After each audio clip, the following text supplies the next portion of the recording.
An ordinance of the City Council of the City of Emeryville amending Chapter 37 of Title 5 of the Emeryville Municipal Code, minimum wage, paid sick leave, and other employment standards. All right. There is a staff report. I'm just moving it. Not from me. I have a short staff presentation. Oh, sorry, Amber, I thought she was going to. Okay, so confused. Okay. Good evening, Mayor and members of the Council. Before you tonight is an ordinance which would amend provisions of Chapter 37 of Title 5 of the Emeryville Municipal Code, minimum wage, paid sick leave, and other employment standards. By way of background, earlier this year, the city adopted a new minimum wage ordinance which went into effect beginning July 2nd, 2015. The minimum wage ordinance provided for a minimum wage rate for small businesses of $12.25 per hour starting on July 2nd, 2015, with upward adjustments every year. Large businesses would provide a minimum wage of $14.44 per hour effective July 2nd of 2015, also with annual adjustments every year. And then beginning July 1, 2019, the small businesses and large business minimum wages would meet and then would increase thereafter by CPI. The Emeryville ordinance also provided for paid sick leave provisions, which were in addition on top of and enhanced paid sick leave provisions above and beyond the provisions of AB 1522, and the ordinance also provided for various enforcement provisions, including the use of administrative orders, administrative appeals, fines, and violations. The city began enforcing its ordinance as of July 2nd, 2015. Prior to the enactment of the ordinance, the effective date of the ordinance, staff began to receive a number of questions from the public, mostly employers who were looking to comply with the ordinance and wanted clarification.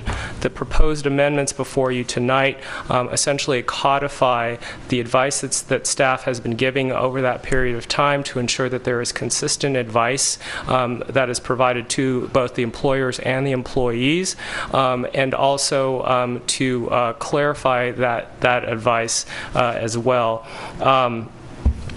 I'll walk you through quickly the amendments that are being proposed. The first amendment is as to the minimum wage on Section 5-37.02. This is to clarify that the effective date of the ordinance was July 2nd, 2015, not July 1, 2015.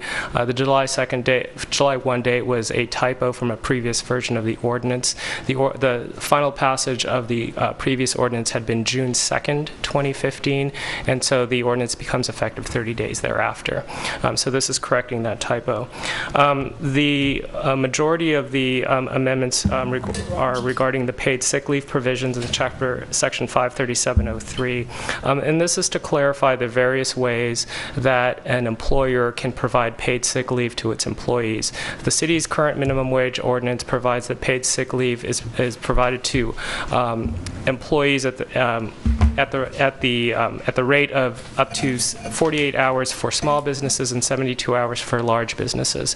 There had been a number of questions as to how employers can provide paid sick leave to their employees, whether they front load or allow or give their employees all of the paid sick leave up front at the beginning of a 12-month period, whether that be an anniversary date, a calendar date, or a fiscal year, or whether they can allow their employees to accrue them over time as provided by AB 1522, or do a combination of both.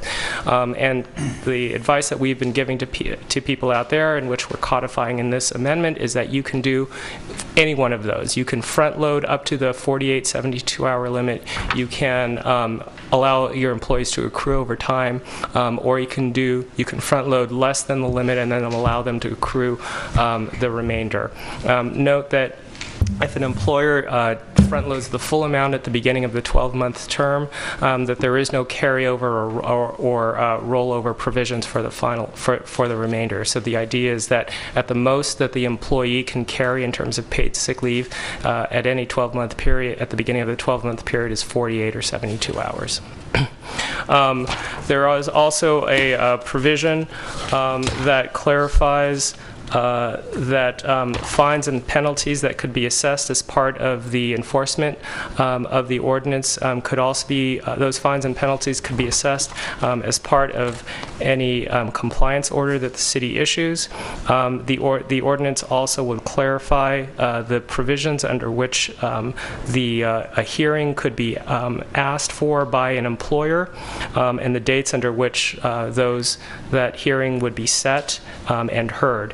And in addition, there is clarification that the decision of the hearing officer is final and that there's no further administrative appeal to the city manager.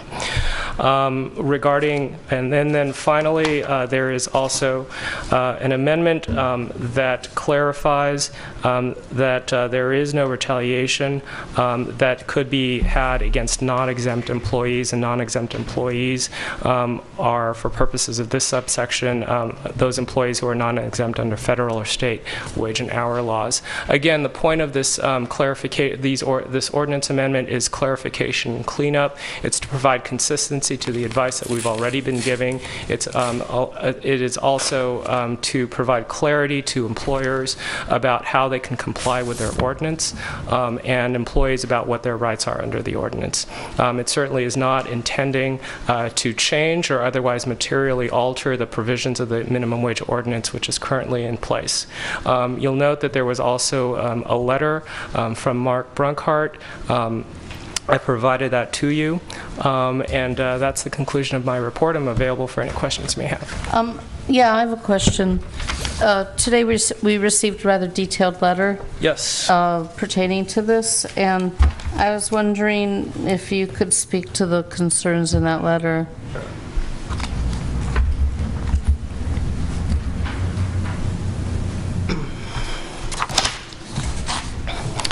So the first point that he makes is that the ordinance retroactively modifies the start date of the minimum wage ordinance to hide a prior violation of state law. There is no attempt to retroactively apply the date here. As I previously mentioned, this is the July 1 date, which is in the ordinance, was simply we understand that. Typographical error. Number two, abandons the expansion of the cap on paid sick leave that was created in the original ordinance. I'm not quite sure what he means by that. The original ordinance allows for a 48 or 72-hour cap. The revisions that we're proposing here still allow for 48 or 72 hours. We're not attempting to change the maximum number of paid sick leave hours that the city ordinance is requiring. His third point adds a requirement for additional paid sick leave to be provided to conform to an erroneous notion of what the city thought it had passed.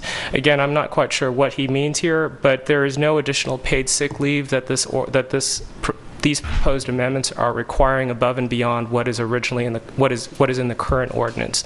Current ordinance allows for 48 or 72 hours. These amendments also provide for a 48 or 72-hour cap on paid sick leave.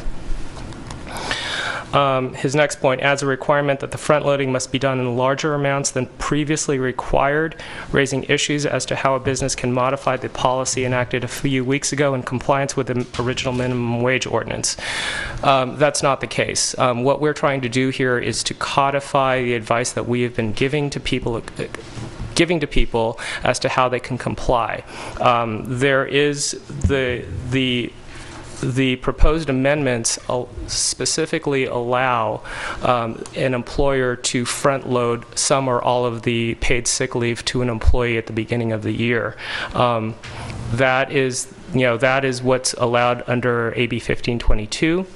And what we're essentially saying is that we recognize that an employer, for various reasons, may want to front load that all of the paid sick leave, all or part of the paid sick leave at the beginning of the annual term, and we're allowing you to do that as long as the employee is able to get up to 48 or 72 hours at the end of the day, at the end of the 12-year term. His next point is that this proposed ordinance overrides the state front-loading mechanism with a new mechanism requiring front-loading. That is not the case. We are giving them we're giving employers options, not requirements. An employer may front-load all or some of the paid sick leave, but they can also choose to require their employees to accrue paid sick leave over time. Thank you. So there's no requirement. Okay. Thank you. All right. So, is there a motion? Did we hear from the public? Any public comment? Sharon, you're sitting. Want to say anything? No. Okay. I move the ordinance. Second. All right. All those in favor? Aye. Any opposed? Okay. That passes unanimously.